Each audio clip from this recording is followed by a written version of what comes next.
Hey everyone, Dr. Ramani here. So I know any of you who've been in a narcissistic relationship and you're trying to heal from it are thinking, how the hell do I know I'm actually making any progress because I feel stuck? So in this video today, I'm going to give you a sign that you've actually made some major leaps and bounds in healing from this relationship. These relationships are a masterclass in being stuck, right? But anyone and everyone out there healing from narcissistic abuse is looking for that sign. That sign of, am I making progress or am I forever going to be on this perpetual traumatizing kind of treadmill? Remember, trauma bonding can leave you feeling perpetually stuck, feeling guilty, feeling bad, even feeling lost. If you do make the big step of stepping away from the relationship, that confuses you more, leaves you feeling that you need to go back in because it all feels so bad. So it feels like you can't get away from it. You don't feel like you're getting better. But so this video though is about what's a sign that you might be slowly breaking out of this cycle, that you might be kind of ending this whole trauma bonded mess. Remember, it doesn't necessarily mean you've left the relationship. It may simply mean that this relationship doesn't any longer, or this person doesn't have the same kind of magnetic abusive power over you. Ready for what it is? It's the day that you stop concerning yourself with this idea of, am I what they're saying that I am? And then that beautiful moment when you stop trying to check and figure out if what they're saying about you is true. So let me make this more clear. Let's start with an example. You're in a narcissistic relationship and they're constantly telling you stuff like that, any number of things about you that aren't true. You're too sensitive. You always need attention.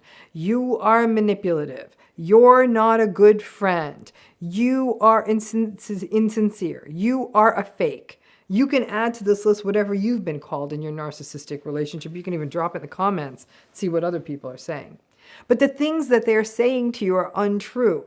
They're most likely a projection of what's going on for them internally, but no matter what, we know they're meant to silence you or invalidate you, or they're just a projection of the narcissistic person's insecurity. But they're really saying stuff that is simply not true. So for the longest time, remember doing this? You would go on almost a mission to figure out if these things they're saying about you are true. Maybe you would ask your therapist if you're too sensitive. Maybe you ask your friends like, am I an attention hound? Or do you think I'm insecure or insincere? In fact, these other people may consider you a little odd for these questions because they're so patently inaccurate about you, but you still needed to be reassured about them. It can even go a step further, right? When the narcissistic person also contradicts other elements of factual reality, that they'll say certain things never happened, that they never did something, or they never said something, which they clearly did, or that you did or didn't do something, which you clearly did, or which was not true, basically. Again, initially, when they would do that, it might have sent you spinning into old text messages, old emails, old DMs, old phone records, asking people who were there, saying, did this happen? But you knew. But then that day comes when you no longer ask, you no longer check.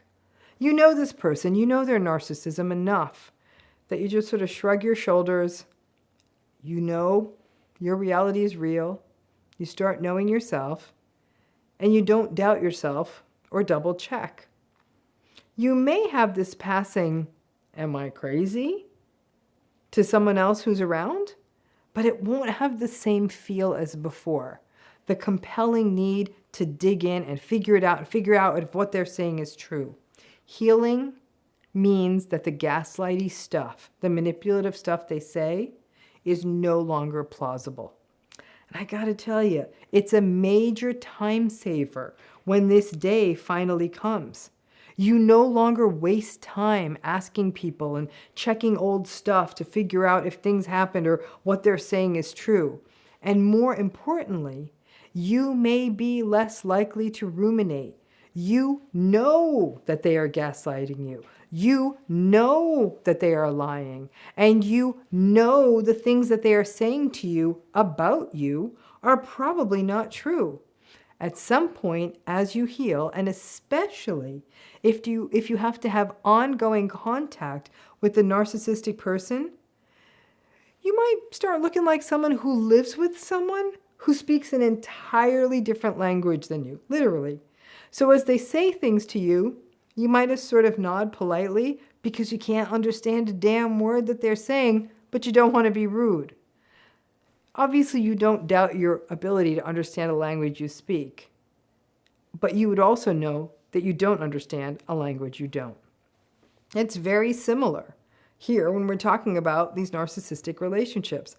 When the narcissistic person tells you things about you that aren't true, and you really have healed, you just kind of nod and go back to your business. Now, fans of The Office are going to know what I'm about to talk about here.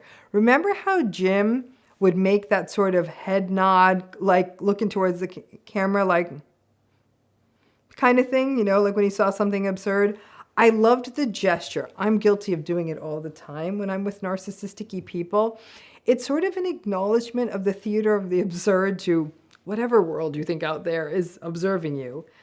And the theater of the absurd is what these relationships are. And let me tell you, a sort of gentle smile and a head nod, and then going back to what you were doing, without having to do a deep dive to figure out if indeed you are insincere or a bad person, and find proof or talk to people to figure out whether or not the narcissist is right, that's healing.